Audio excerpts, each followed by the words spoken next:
আজকে আমি আপনাদেরকে মোরলা মাছের চচ্চড়ি করে দেখাবো। তার জন্য এখানে আমি মোরলা মাছ নিয়ে নিয়েছি। মাছটাকে ভালো করে ধুয়ে পরিষ্কার করে রেখেছি, জলটা ছাড়িয়ে নিয়েছি। এর মধ্যে দিয়ে দিলাম হাফ চামচ হলুদ গুঁড়ো, এখানে আমি 1 চামচের মতো দিয়ে দিলাম লবণ। এবারে মাছটাকে ভালো করে মাখিয়ে নিচ্ছি নুন আর হলুদের সাথে। আপনারা চাইলে এখানে হাত দিয়েও মাছটাকে ভালো করে মাখিয়ে নিতে পারেন। মাছগুলো মাখিয়ে নেব, ততক্ষণ এদিকে আমি কড়াইয়ের মধ্যে তেল গরম করতে দিয়ে দিয়েছি। তো দেখুন আমি এখানে সাদা তেল ব্যবহার করেছি, সয়াবিন তেল।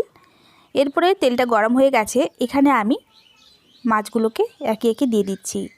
একবারে আমি মাছগুলো সবগুলো ভাজবো না, এখানে আমি দুবার করে মাছগুলোকে ভেজে নেব।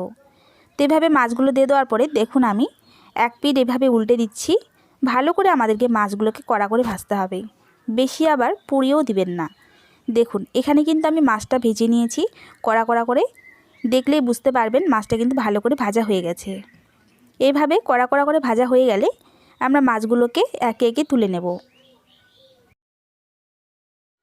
দেখতেই পাচ্ছেন মাছগুলো ভাজা হয়ে গেছে।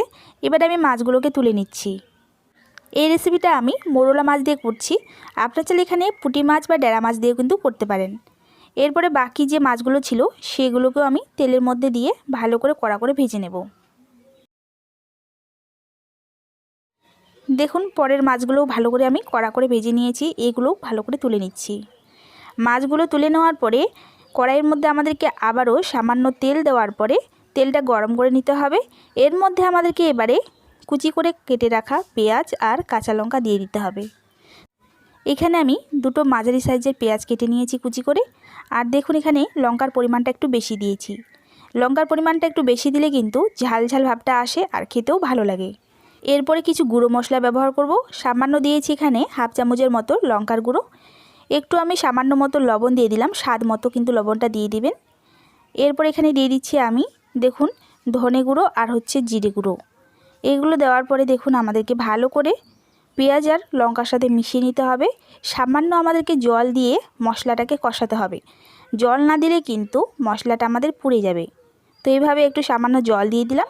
এবারে জলটা দেওয়ার পরে ভালো করে জলটাকে এইভাবে মিশিয়ে নেব।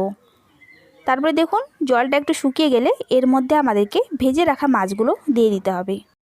দেখুন এখানে মশলাটা কষিয়ে নিয়েছি, জলটাও শুকিয়ে গেছে। এর মধ্যে এবারে দিয়ে দিলাম ভেজে রাখা মাছগুলো দেওয়ার পরে ভালো করে এইভাবে নাড়াচাড়া করে নেব। এইভাবে ভালো করে 3 থেকে 4 মিনিটের মতো নাড়াচাড়া করে নেওয়ার পরে মাছটাকে আমাদেরকে তুলে নিতে হবে। তো দেখুন ব্যাস এখানে কিন্তু আমার মাছটা ভালো করে ভাজা হয়ে গেছে, মশলার সাথে মিশানো হয়ে গেছে। এবারে মাছটা তুলে নেব। আজকের রেসিপিটা আপনাদের কেমন লাগলো অবশ্যই করে কমেন্ট করে জানাবেন। ভিডিওটা ভালো লেগে থাকলে লাইক কমেন্ট শেয়ার করে দেবেন। চ্যানেলে নতুন থাকলে অবশ্যই করে চ্যানেলটিকে সাবস্ক্রাইব করে দেবেন।